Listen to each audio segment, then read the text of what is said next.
اللهم صل.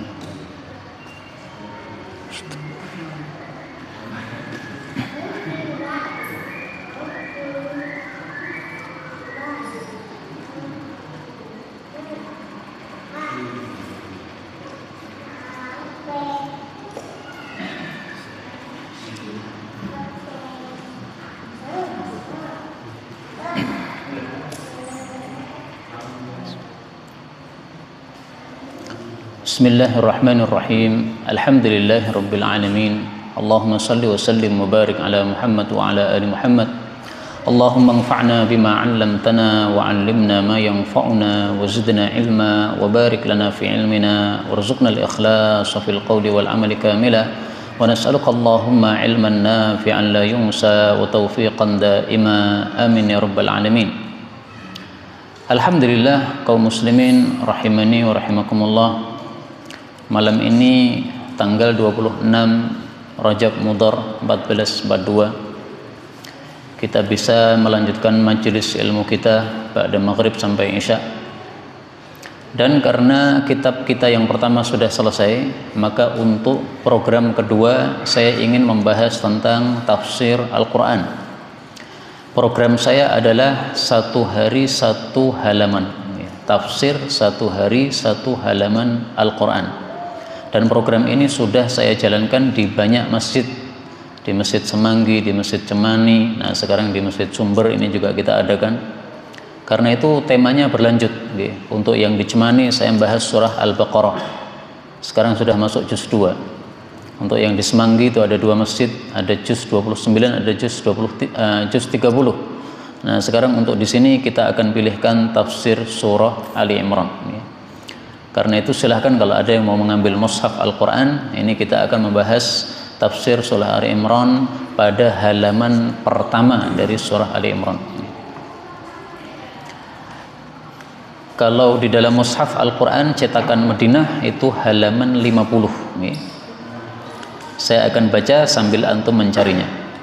A'udzu billahi minasy syaithanir rajim. Bismillahirrahmanirrahim. Alif lam mim.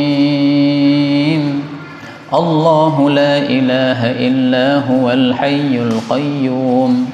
Nazzala 'alaikal kitab bil haqqi musaddiqan lima bayna yadayhi wa anzala at-taurata wal injil min qablu hudan lin-nasi wa anzala al-furqan innal ladzina kafaru bi ayatillahi lahum 'adzabun syadidun wallahu 'azizun dzuntiqam.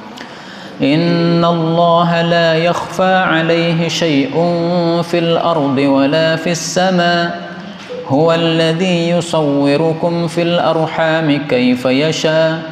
La ilaha illa huwal azizul hakim.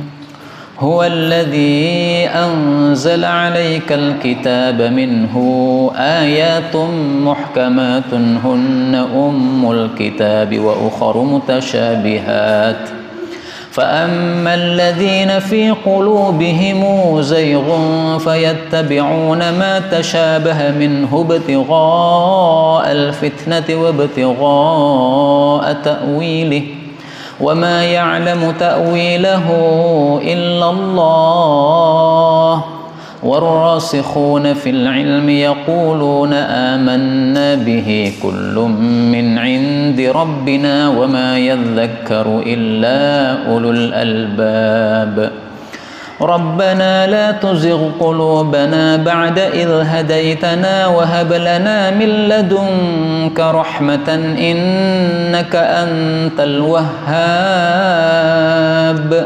ربنا إنك جامع الناس ليوم لا ريب فيه إن الله لا يخلف الميعاد.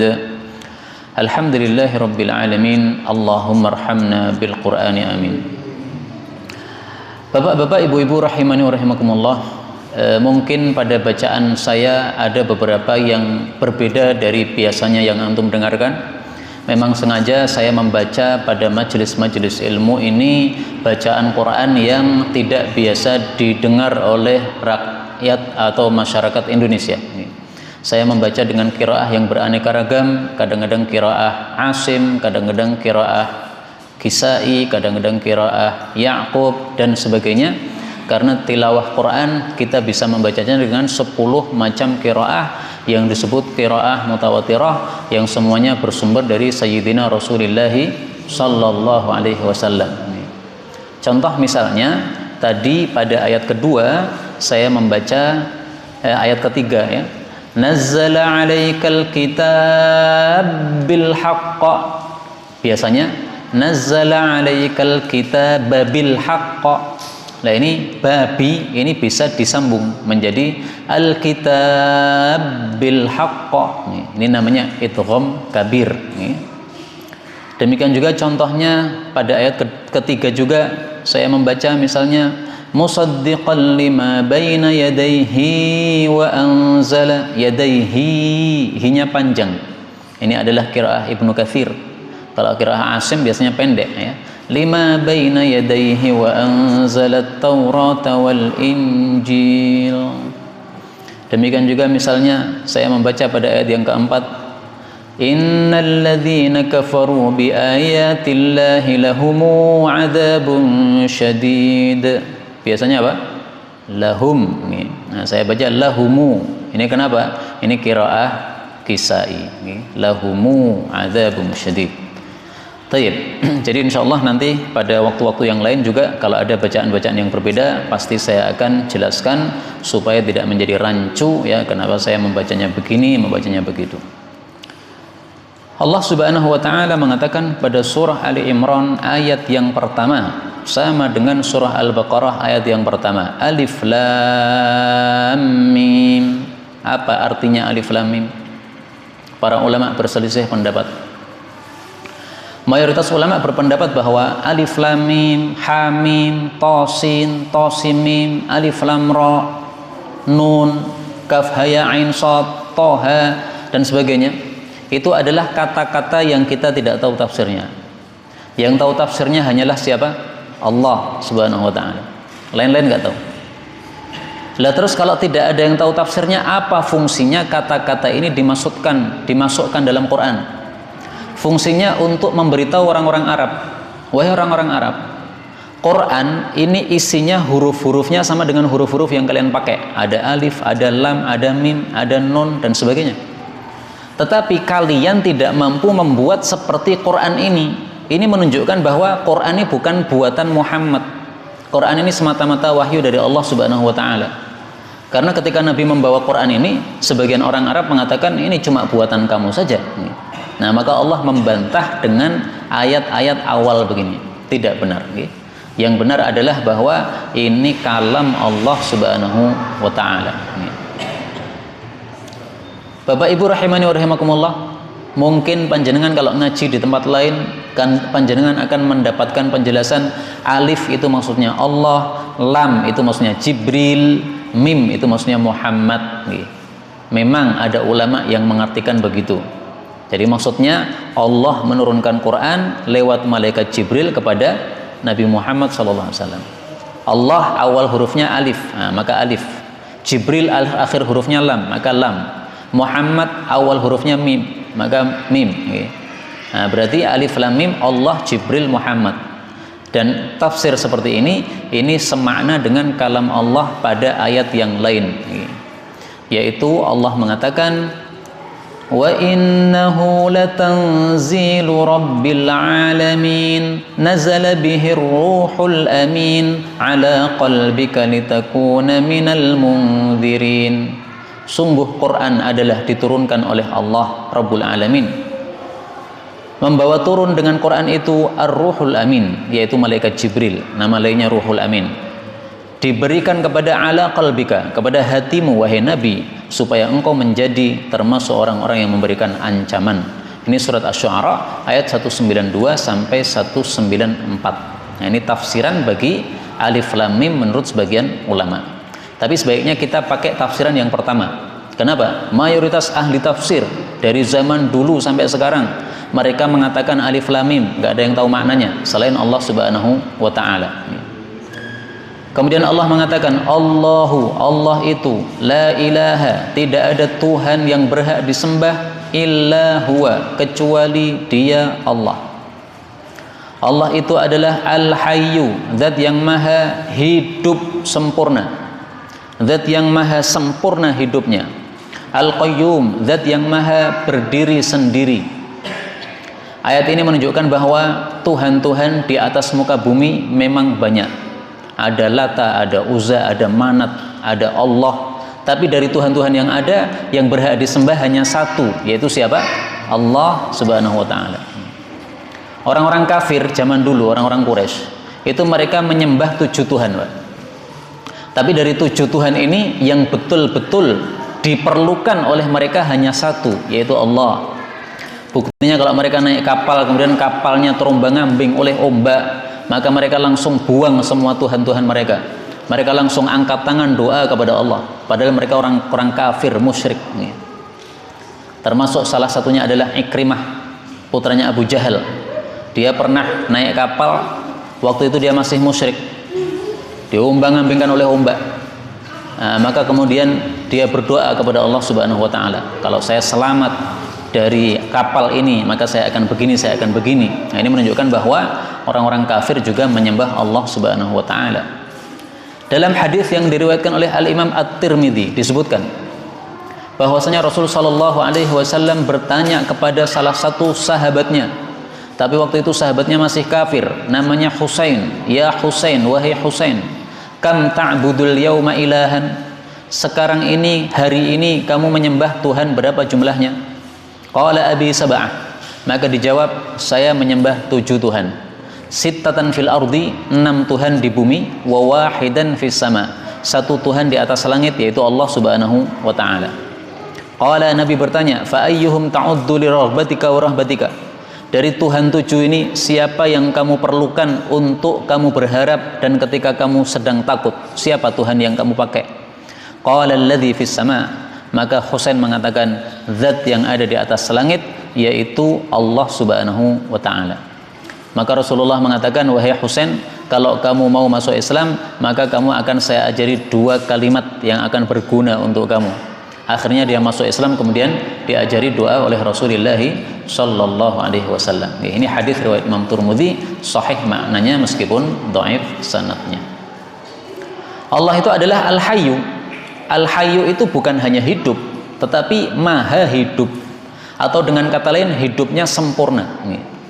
Kalau kita manusia ini hanya hidup tetapi tidak sempurna hidup kita. Buktinya nanti malam kita mati, Pak. Orang tidur itu apa? Mati. Okay? Sebagaimana sabda Nabi SAW, beliau mengatakan, An-naumu akhul mauti. An-naumu, tidur itu adalah akhul mauti, saudaranya kematian. Hadis riwayat Baihaqi dalam Syu'abul Iman, derajatnya sahih. Jadi tidur itu sama dengan mati, tetapi mati kecil. Buktinya kalau kita pas tidur, kita tidak mengetahui ada orang lewat di depan kita, ada orang ngomong di samping kita, kita nggak dengar apa-apa, sama dengan mayit. Ada maling masuk rumah juga nggak paham. Begitu barang-barang sudah habis baru kita bangun. Nah, itu berarti mati orang yang tidur itu. Makanya Allah disebutkan dalam ayat kursi, la ta'khudhuhu sinatu wala naum. Tidaklah mengenai Allah ngantuk maupun tidur. Nah, inilah makna dari hidup yang sempurna. Allah mengatakan Allahu la ilaha illa huwal hayyul qayyum, kemudian ditafsiri la ta'khudhuhu sinatu wala naum. Nah, ini contoh, Pak, menafsirkan Quran dengan ayat Quran yang lain. Jadi tafsir itu ada 4 tingkatan. Tingkatan paling bagus adalah menafsirkan Quran dengan ayat Quran yang lain. Kemudian tingkatan kedua adalah menafsirkan Quran dengan sabda Nabi sallallahu alaihi wasallam. Tingkatan di bawahnya lagi menafsirkan Quran dengan perkataan para sahabat Nabi sallallahu alaihi wasallam. Karena para sahabat orang yang paling paham Quran, karena mereka ngambil tafsirnya langsung dari Nabi. Kemudian yang keempat, menafsirkan Quran dengan perkataan ulama-ulama tabi'in yang tua-tua, Sa'id bin Musayyab dan sebagainya misalnya. Nah, ini 4 model tafsir yang paling bagus. Nah, ini saya memberikan contoh tafsir Quran dengan Quran. Al-Hayyu, maha hidup. Maksudnya apa? Maksudnya hidupnya sempurna, tidak pernah ngantuk, tidak pernah tidur. Tayyib. Kemudian Al-Qayyum, yang maha berdiri sendiri. Berdiri sendiri itu maksudnya tidak ada yang mendirikan. Kalau kita manusia, makhluk-makhluk ini semuanya berdiri ketika Allah berdirikan. Kita bisa bernafas ketika Allah kasih nafas. Kita bisa berjalan ketika Allah izinkan kita berjalan. Kita bisa melek mata kita bisa ngomong ketika Allah izinkan. Seandainya Allah tiba-tiba mengunci mulut saya sekarang ini, saya nggak bisa ngomong. Nah, ini bukti bahwasanya Allah itulah yang Qayyum. Allah itu yang maha berdiri sendiri dan mendirikan yang lainnya. Berarti berbeda dengan makhluk. Makhluk itu tidak ada yang berdiri sendiri. Semua makhluk itu berdirinya karena diberdirikan oleh Allah. Bernafasnya karena diberi nafas oleh Allah. Berjalannya karena dijalankan oleh Allah. Ini perbedaan antara makhluk dengan Allah. Allah itu selalu makhluk itu selalu di. Makhluk nggak ada yang nggak ada. Kita kaya misalnya. Siapa yang mengkayakan Anda? Allah. Berarti Anda dikayakan oleh Allah. Engkau pinter. Siapa yang bikin pinter? Allah yang bikin pinter. Berarti Anda dipinterkan oleh Allah. Di, semuanya di, nggak ada yang nggak ada. Nah, ini beda antara makhluk dengan Allah. Kemudian Allah mengatakan nazzala, Allah telah menurunkan alaika kepada engkau al-kitaba, kitab itu maksudnya Al-Quran, bil haqqi, membawa kebenaran, musaddiqan, membenarkan, lima baina yadayhi, terhadap apa-apa yang di depannya, maksudnya kitab-kitab sebelumnya. Wa anzalat taurata, dan Allah telah menurunkan Taurat kepada Nabi Musa, wal Injil, dan Injil kepada Nabi Isa alaihi salatu wassalam, min qablu, dari sebelumnya, yaitu sebelum turunnya Al-Quran. Ayat ini menunjukkan bahwa semua kitab-kitab suci yang berasal dari langit itu semuanya sumbernya dari Allah. Berarti nabi-nabi itu sumbernya satu, yaitu Allah Subhanahu wa ta'ala. Karena itu semua nabi agamanya sama. Sebagian orang itu salah paham, dikira Nabi Musa agamanya Yahudi, dikira Nabi Isa agama Nasrani. Na'udzubillah. Nggak ada nabi kok agama Yahudi atau Nasrani, nggak ada. Semua nabi agamanya adalah Islam. Innad dina indallahil Islam. Nggak ada agama selain Islam, nggak ada. Okay? Untuk para nabi ini.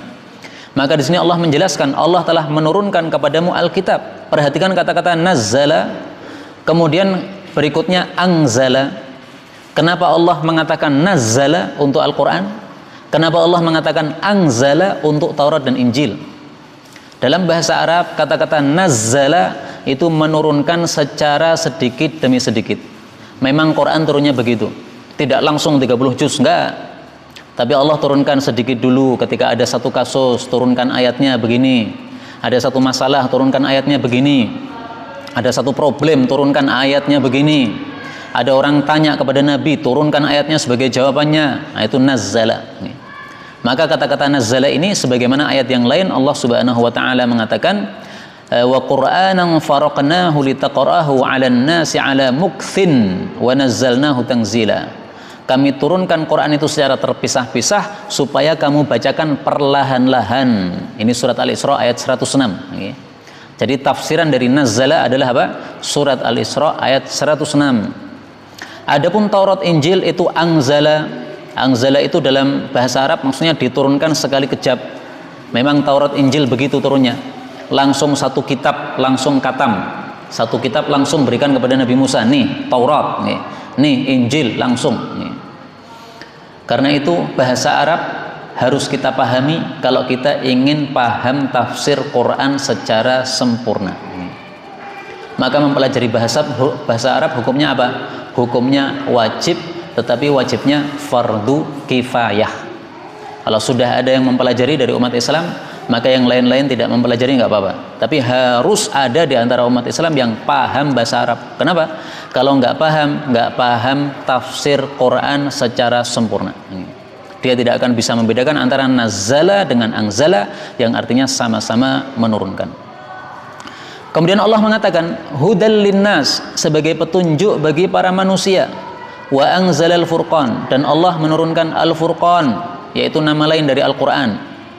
Innal ladzina, sesungguhnya orang-orang yang kafaru, kafir bi ayatillah, terhadap ayat-ayat Allah, lahum, bagi mereka, adzabun syadidun, siksaan yang dahsyat. Wallahu, dan Allah itu azizun, maha gagah, dzuntiqam, memiliki hukuman, yaitu menghukum kepada orang-orang yang kafir kepada ayat-ayatnya. Perhatikan kata-kata hudal linnas. Allah menurunkan Taurat dan Injil sebelum Quran sebagai petunjuk bagi manusia. Jadi Taurat Injil itu diturunkan untuk apa? Petunjuk bagi manusia. Nah, jangan salah paham, Pak. Oh, berarti semua agama sama dong. Boleh pilih Taurat, boleh pilih Injil, boleh pilih Quran. Wong semuanya diturunkan sebagai petunjuk untuk manusia. Nah, ini orang salah paham. Ini orang tidak pernah belajar tafsir Quran. Dia hanya membaca Quran kemudian baca terjemahnya. Habis itu dipahami sendiri, jadinya sesat. Maka Quran ini tidak boleh dipahami sendiri. Quran ini harus belajar kepada guru tafsirnya bagaimana, dan guru itu juga mempelajari dari gurunya sebelumnya dari gurunya sebelumnya sampai kepada Rasulullah sallallahu alaihi wasallam. Maka saya mengajar begini bukan dari saya. Ini hanya hasil dari saya dulu belajar, demikian juga hasil dari membaca kitab-kitab karya ulama yang ditinggalkan untuk kita. Terus terang, untuk program tafsir satu hari satu halaman ini, saya banyak mengacu kepada tafsir Ibnu Katsir. Nah, sehingga nanti kalau ingin mendapatkan penjelasan yang lebih lengkap, buka kitab tafsir Ibnu Katsir. Ini ringkasannya saya sampaikan di sini. Hudal linnas, yang dimaksud petunjuk bagi manusia, itu maksudnya adalah manusia pada zaman tersebut. Taurat petunjuk untuk manusia zaman itu, Injil petunjuk untuk manusia zaman itu. Adapun sekarang, kalau orang masih pakai Taurat sama Injil, pasti sesatnya pasti, tidak diragukan lagi. Kenapa? Karena ketika Allah menurunkan Quran, itu menghapus semua syariat-syariat sebelumnya. Sama dengan ketika Allah menurunkan Injil, itu menghapus syariatnya Taurat. Jadi kitab suci itu ada masa berlakunya. Ada apa? Masa berlakunya. Ada kadaluarsanya. Taurat kalau sudah muncul Nabi Isa, Taurat kadaluarsa, nggak boleh dipakai. Kalau masih nekat pakai sesat. Harus ikut Nabi baru, yaitu Nabi Isa. Nabi Isa bawa Injil, Injil ada kadaluarsanya, yaitu sampai datang Nabi Muhammad. Nabi Muhammad datang masih nekat bawa Injil, sesat. Sayyidina Umar pernah baca kitab Taurat, wah, senang dia, wah isinya bagus nih. Maka Rasulullah melihat Sayyidina Umar begitu merah padam wajah beliau. Ini gimana baca kitab yang lain? Kemudian Rasulullah SAW mengatakan kepada Sayyidina Umar, ini perkataan sangat terkenal sabda Nabi SAW. Beliau mengatakan, "Lau nazala Musa, andaikan Nabi Musa turun, fattaba'tumu, lalu kalian mengikuti Nabi Musa, wa taraktumuni, kalian tinggalkan saya, la dhalaltum, kalian akan sesat semua. Ana hadzukum minan nabiyyin, saya adalah jatahmu dari kalangan para nabi, wa antum hadzi minal umam, kalian itu adalah jatah saya sebagai umat." Jadi masing-masing sudah diberi jatah oleh Allah. Orang dulu dikasih jatah nabinya Nabi Musa, berikutnya dikasih jatah nabinya Nabi Isa. Umat akhir zaman seperti kita dikasih jatah nabinya Nabi Muhammad. Masih nekat pilih Nabi Musa, Nabi Isa, sesat. Masih pilih nekat Qurannya adalah Taurat sama Injil, sesat. Apalagi Taurat Injil zaman sekarang sudah apa? Sudah banyak berubah, palsu sudah. Karena kitab-kitab tersebut sudah dihancurkan dulu dalam peperangan-peperangan. Antara Yahudi Nasrani ini kan saling perang zaman dulu, sehingga kitab sucinya pernah dihancurkan sampai tidak ada lagi kitab suci di atas muka bumi waktu itu. Karena memang Yahudi benci Nasrani, Nasrani benci Yahudi. Karena apa? Saling iri antar sesama mereka. Nah, maka di sini Allah mengatakan, sungguh orang-orang yang kafir terhadap ayat Allah mendapatkan siksa yang dahsyat. Maksudnya orang yang tidak mau ikuti Quran, masih nekat ikuti Taurat, Injil atau kitab yang lain, pasti disiksa oleh Allah di dalam neraka nanti. Al-Furqan itu adalah nama lain dari Quran. Kenapa? Furqan itu artinya pemisah. Nah, Quran itu disebut Furqan karena dia memisahkan antara hak dengan batil, antara yang salah dengan yang benar. Untuk mengetahui salah benar bagaimana caranya? Lihat Quran. Kemudian Allah mengatakan, innallaha, sesungguhnya Allah itu la yakhfa alaih, tidaklah tersembunyi atas Allah syai'un, sedikit pun, fil ardi, di bumi, wala fis sama, maupun di langit. Jadi maksudnya segala sesuatu diketahui oleh Allah. Dan ini bedanya makhluk dengan Allah. Kalau kita makhluk, pasti berbeda antara yang tampak dengan yang tidak tampak. Saya di sini melihat bapak-bapak, tapi saya tidak melihat ibu-ibu. Kenapa? Ibu-ibu di balik tabir. Inilah makhluk. Kita melihat orang yang ada di masjid, tapi tidak bisa melihat orang yang di luar masjid. Kenapa? Kita makhluk. Kalau Allah itu mau di dalam mau di luar sama aja. Mau sembunyi-sembunyi, mau terang-terangan, sama aja. Mau bisik-bisik, mau jelas ngomongnya, sama aja. Nih, silahkan buka atau cari nanti pada ayat yang lain, yaitu pada kalam Allah pada surah Ar-Ra'd ayat 10. Allah mengatakan, sawa'um minkum man asarral qawla wa man jahara bih. Sama saja di antara kalian orang yang mengsirkan ucapannya dan orang yang mengeraskan suaranya. Wa man huwa mustakhfin bil laili wa saribun bin nahar. Sama saja orang yang sembunyi-sembunyi malam hari atau berjalan terang-terangan siang hari. Bagi Allah sama, nggak ada perbedaan. Kemudian Allah mengatakan, huwallazi, dialah zat yang yusawwirukum, menggambar kalian, membentuk kalian, fil arham, di dalam rahim-rahim ibu kalian, kaifa yasha, bagaimanapun yang dikehendaki oleh Allah. La ilaha, tidak ada Tuhan yang berhak disembah illa huwa, kecuali Dia Allah, Al-Aziz, yang maha gagah, Al-Hakim, yang maha bijaksana. Ayat ini secara tidak langsung untuk menegaskan bahwasanya Nabi Isa itu tidak berhak disembah, karena Nabi Isa bukan Tuhan. Nabi Isa adalah makhluk. Taunya kalau Nabi Isa makhluk? Karena huwallazi yusawwirukum fil arham. Makhluk itu dibentuk oleh Allah di dalam rahim ibunya. Nabi Isa kan juga pernah dalam rahim ibunya kan? Dalam perutnya ibunya itu Maryam.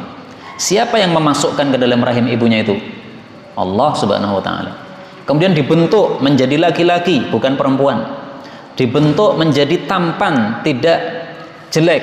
Dibentuk berkulit putih, tidak hitam misalnya. Siapa yang membentuk seperti itu? Allah. Maka Allah di sini mengatakan kaifa yasha, terserah Allah membentuknya.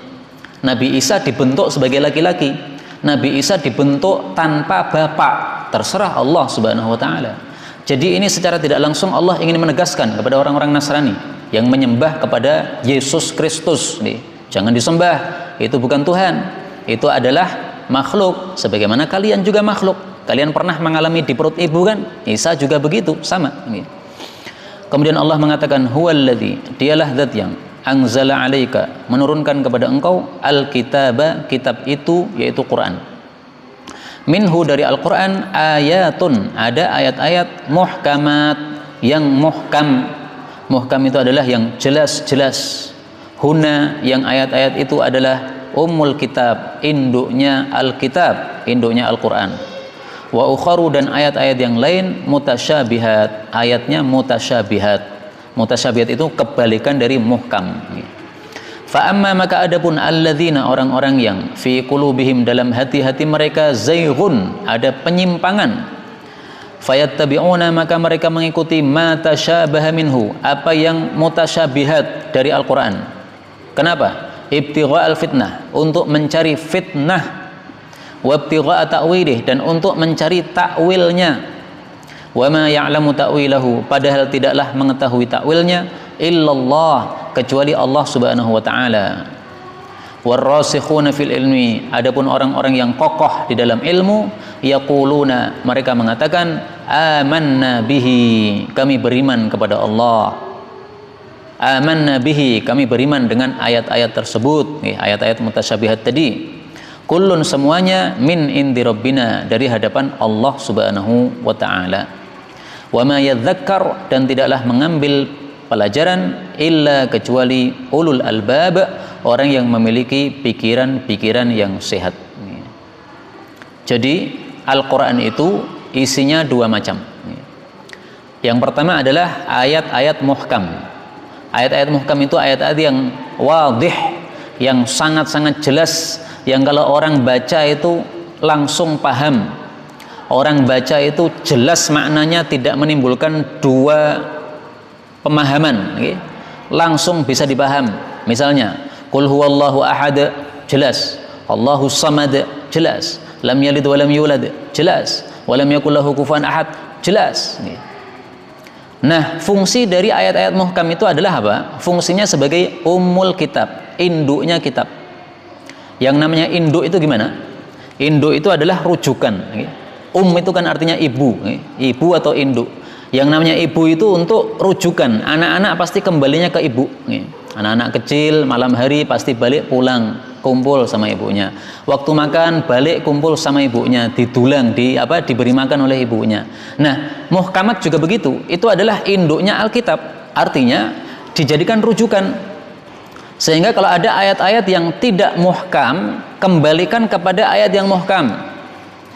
Ada ayat yang menimbulkan dua penafsiran, maka kembalikan kepada yang muhkam, yang jelas, yang tidak menimbulkan dua penafsiran.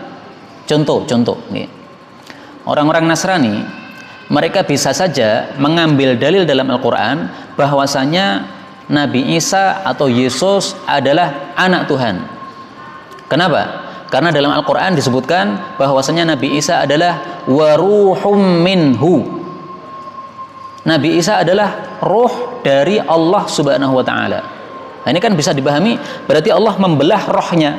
Rohnya dibelah, dikasihkan sebagiannya kepada Isa. Berarti dia itu adalah bagian atau belahan dari Allah. Berarti itu anak Tuhan. Nah, bisa aja kan ditafsiri begitu. Tetapi itu adalah ayat mutasyabihat. Kamu tafsiri seperti itu tidak benar. Kembalikanlah kata-kata ruhum minhu, bahwasanya Nabi Isa adalah roh dari Allah, kembalikanlah kepada ayat yang muhkam. Ayat yang muhkam jelas-jelas mengatakan Nabi Isa bukan anak Tuhan, tapi Nabi Isa adalah hamba Allah. Dalam ayat yang lain jelas, in huwa illa abdun an'amna alaih. Surat Az-Zukhruf ayat 59. Tidaklah Nabi Isa kecuali hamba, sebagaimana kita, hambanya Allah. An'amna alaih, yang kami telah memberi nikmat kepada Nabi Isa. Wa ja'alnahu mathalan li Bani Israil, dan kami jadikan sebagai permisalan bagi Bani Israil. Nah, maka orang-orang sesat itu selalunya begitu. Mereka tidak mau ambil yang muhkam, tapi pilih ayat-ayat yang mutasyabihat. Karena itu di sini Allah mengatakan, adapun orang-orang yang dalam hatinya ada penyimpangan, mereka pasti mengikuti yang mutasyabihat, meninggalkan yang muhkam. Nah, padahal tujuannya muhkam itu diadakan sebagai umul kitab, sebagai induk, yaitu supaya ayat-ayat yang lain yang tidak muhkam kembalikan ke yang muhkam. Karena itu kaidah dalam memahami Quran adalah kalau kita ketemu ayat mutasyabihat, kembalikan maknanya pada ayat yang muhkam. Selesai. Pasti kita akan selamat. Contoh. Banyak orang yang salah paham sehingga mereka sesat. Dalam Al-Quran Allah Subhanahu wa Ta'ala mengatakan bal yadahu mabsutatan, kedua tangannya Allah terhampar. Ini menunjukkan dua makna. Pertama, bahwasanya Allah punya tangan, karena Allah mengatakan tangannya terhampar, berarti Allah punya tangan. Kemudian kata-kata tangan terhampar itu dalam bahasa Arab bermakna maksudnya Allah itu dermawan, sehingga tangannya selalu terhampar. Nah, dua makna ini jangan ditinggalkan salah satunya. Allah punya tangan, Allah yang mengatakan. Allah dermawan, memang sifat Allah dermawan. Banyak ayat, salah satunya ayat tadi itu. Nah, sebagian orang mengatakan tangan Allah ini bukan berarti Allah punya tangan, tetapi maksudnya Allah itu punya kekuasaan. Kekuasaan diungkapkan dengan kata-kata tangan. Nggak perlu kayak begitu. Kenapa? Karena kalau kita mengatakan Allah punya tangan, itu tidak akan bertentangan dengan ayat-ayat yang lain yang muhkam. Kembalikan pada ayat yang muhkam. Allah punya tangan bukan berarti Allah sama dengan makhluk. Kita manusia punya tangan. Enggak sama. Kenapa? Sudah ada ayat muhkam. Ayatnya gimana? Laisa kamitslihi syai'. Selesai. Allah itu tidak seperti apapun juga. Ya sudah. Berarti Allah punya tangan sebagaimana dikatakan oleh Allah sendiri, tapi bukan berarti Allah sama dengan makhluk. Dan kalau kita mengatakan Allah punya tangan, tidak berarti kita menyamakan Allah dengan makhluk. Kenapa? Sudah ada ayat muhkamnya. Nah, maka kalau kita ingin selamat dalam masalah Quran ini, jangan sampai kita mengubah-ubah takwil-takwil atau mencari-cari takwil, tapi cukup dipahami sebagaimana yang disebutkan oleh Allah Subhanahu wa taala. Allah katakan punya tangan, ya sudah, kita katakan punya tangan, selesai. Tidak perlu ditanya tangannya gimana, nggak bisa. Kita nggak ngerti bagaimana Allah. Maka orang-orang yang punya kesesatan dalam hati itu, mereka itu ibtigha al-fitnah, mencari fitnah. Fitnah itu maksudnya menyesatkan orang. Jadi kenapa mereka itu mencari ayat-ayat yang mutasyabihat? Supaya tujuannya untuk fitnah, untuk menyesatkan orang. Semua kelompok sesat, Syiah, Mu'tazilah, Khawarij, itu mereka kalau cari dalil itu di Quran, Pak. Orang Syiah cari dalil bahwasanya Ali bin Abi Thalib itu yang berhak menjadi khalifah, bukan Abu Bakar. Abu Bakar ini khalifah yang tidak sah misalnya. Nanti ketemu juga dalilnya dalam Quran, tetapi itu dalil yang dibuat-buat, ditafsiri sendiri. Itulah yang disebut ibtigha al-fitnah, mencari fitnah. Tujuannya untuk menyesatkan manusia, mengikuti pendapat mereka. Nah, Ahlus Sunnah nggak boleh begitu. Jangan memahami Quran dengan keinginan pribadi, tapi pahamilah Quran sebagaimana dijelaskan oleh Rasulullah SAW atau para sahabat atau para ulama tabi'in. Wabtigha ta'wilih, mencari takwilannya, maksudnya mencari takwilan yang sesuai dengan keinginan. Saya pengen ayat ini maksudnya begini, ditafsiri sendiri. Nah, itu tidak boleh. Dulu sering orang mengatakan bahwasanya naik ke planet bulan atau ke Mars itu ada dalilnya dalam Quran, surat Ar-Rahman, ya ma'syarul jinni wal insi in istata'tum an tanfudhu min aqtaris samawati wal ardi fanfudhu. Nah, itu ngawur dalil itu. Itu sama sekali tidak bicara tentang masalah luar angkasa. Itu ayat bicara tentang padang mahsyar. Di padang mahsyar orang-orang akan dikumpulkan, ditantang oleh Allah. Ayo, siapa yang bisa keluar dari padang mahsyar? Silahkan keluar. Allah katakan, ya ma'syarul jinni wal ins, wahai jin manusia, ini sudah terkumpul di padang mahsyar. Siapa yang mampu nembus, siapa yang mampu keluar, silahkan keluar. Ditantang oleh Allah, nggak ada yang bisa keluar. La tanfuduna illa bisultan.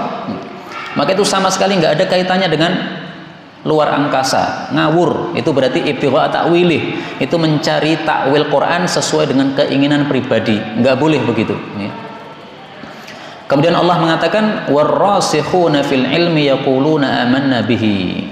Orang-orang yang kokoh ilmunya cukup mereka mengatakan semua ayat Quran itu dari Allah, kami beriman. Ayat yang mutasyabihat dari Allah, kami beriman. Ayat yang muhkam juga dari Allah, kami beriman. Tidak usah mencari-cari takwilan-takwilan yang tidak ada dasarnya. Cukup beriman, titik. Adapun maknanya, hakikat maknanya serahkan sama Allah. Alif lam mim, hakikat maknanya gimana? Serahkan sama Allah. Allah saja yang tahu, kita nggak ngerti. Karena ini huruf-huruf yang disambung-sambung, nggak bermakna, tetapi Allah tahu maknanya. Kemudian Allah mengatakan wa ma yadzakkaru illa ulul albab. Yang bisa mentadabburi Al-Quran adalah orang-orang yang punya akal-akal yang sehat, yang selamat. Jadi akal ada dua macam. Ada akal yang sudah rusak, ada yang sudah menyimpang, ada yang masih sehat, masih lurus. Yang bisa mentadabburi Quran hanya akal-akal yang sehat. Kalau sudah bisa mentadabburi, bisa mengambil pelajaran darinya. Karena itu, marilah kita sering-sering membaca Quran. Kita baca terjemahnya, kita baca tafsirannya, supaya kita paham dan kita termasuk ulul albab. Ulul albab berdoa, Rabbana wahai Rabb kami, la tuzigh qulubana, janganlah engkau simpangkan hati-hati kami, ba'da setelah idh hadaitana, engkau memberikan petunjuk kepada kami. Wahab lana, dan berikanlah kepada kami, min ladunka, dari hadapan Anda, rahmatan, rahmat. Innaka, sesungguhnya engkau, engkaulah al-wahhab, zat yang selalu memberi. Ini masih lanjutan perkataan ar-rasikhuna fil ilm. Orang-orang yang kokoh ilmunya berdoa kepada Allah, ya Allah, setelah hati kami engkau berikan petunjuk, jangan engkau sesatkan. Ayat ini menunjukkan apa? Pentingnya hati. Hati itu adalah sumber dari segala sesuatu. Ada orang berbuat buruk, sumbernya dari mana? Hatinya. Hatinya kotor, maka kekotoran dalam hati muncul dalam mulutnya, dalam matanya, dalam telinganya, dalam tangannya. Orang mencuri pakai tangannya, ngambil harta milik orang lain. Kenapa? Hatinya kotor. Maka hati menyuruh tangan, wahai tangan, ambillah harta milik orang. Hati yang kotor menyuruh mata untuk melihat kepada yang tidak boleh dilihat. Hati yang kotor menyuruh mulut untuk berkata yang tidak boleh diomongkan, menggunjing orang, mengejek orang, dan sebagainya. Karena itu doa yang paling sering dibaca oleh Nabi apa? Ya muqallibal qulubi tsabbit qalbi ala dinik. Ummu Salamah mengatakan karena adalah aktsaru du'aihi, doa yang paling banyak dibaca Nabi adalah ya muqallibal qulub, wahai zat yang selalu membolak-balikkan hati, tsabbit qalbi ala dinik, kokohkanlah, teguhkanlah hatiku di atas agamamu. Kalau Syekh bin Baz itu seringkali membaca doa Allahumma aslih qalbi, ya Allah perbaiki hati saya. Kenapa? Karena Nabi bersabda kalau hati seseorang itu baik maka seluruh anggota tubuhnya akan menjadi baik. Nah, maka dia berdoa pada intinya doa apa? Hati saya diperbaiki oleh Allah. Kalau udah baik semuanya baik. Faqila lahu, ditanyakan kepada Nabi, kenapa engkau itu banyak doa ya muqallibal qulub? Maka Rasulullah mengatakan, innahu laisa adamiyun, tidak ada seorang manusia pun illa wa qalbuhu baina isba'aini min asabi'illah, kecuali hatinya itu di antara dua jarinya Allah Subhanahu wa taala. Faman syaa aqama, maka siapapun yang Allah inginkan dikokohkan hatinya. Wa man syaa azagha, siapapun yang Allah inginkan akan disimpangkan hatinya. Antum bayangkan nggih, ini ada jari dua, di tengahnya dikasih kayu. Nah, kayu akan mudah digoyang-goyangkan. Kenapa? Di antara dua jari. Nah, demikian juga hati manusia itu di antara dua jarinya Allah. Mudah sekali digoyang-goyangkan begini. Terserah Allah Subhanahu wa taala. Karena itu kita minta kepada Allah, ya Allah, kokohkan hatiku di atas agamamu. Banyak orang yang sekarang baik tetapi besok-besok jadi jelek. Banyak orang yang awalnya rajin ke masjid, lama-lama nggak pernah muncul ke masjid, lama-lama malah masuk gereja. Bahkan ada seorang ulama di Mesir, karyanya banyak sekali. Bahkan salah satu karyanya menyebabkan banyak orang masuk Islam. Tapi akhirnya ulama ini matinya mati kafir murtad, naudzubillah. Ulama padahal, Pak. Namanya sebenarnya terkenal tapi saya lupa. Tapi karya-karyanya banyak. Salah satu karyanya dikomentari oleh sebagian ulama, ini karya bisa untuk menjadi tiket masuk surga. Kenapa? Karyanya saking dahsyatnya, petunjuknya dalam karyanya tersebut sangat bagus, sehingga orang kafir kalau membaca karyanya langsung pengen masuk Islam. Tapi dia sendiri akhirnya murtad kafir. Naudzubillah. Ini kenapa? Hatinya dibolak-balikkan oleh Allah, akhirnya dia murtad. Naudzubillah. Dan tampaknya itu ada sebabnya biasanya. Okay? Orang-orang yang seperti itu mungkin dalam hatinya tidak bersih. Dia menulis karya, tujuannya apa? Supaya terkenal. Menulis karya supaya apa? Dipuji orang.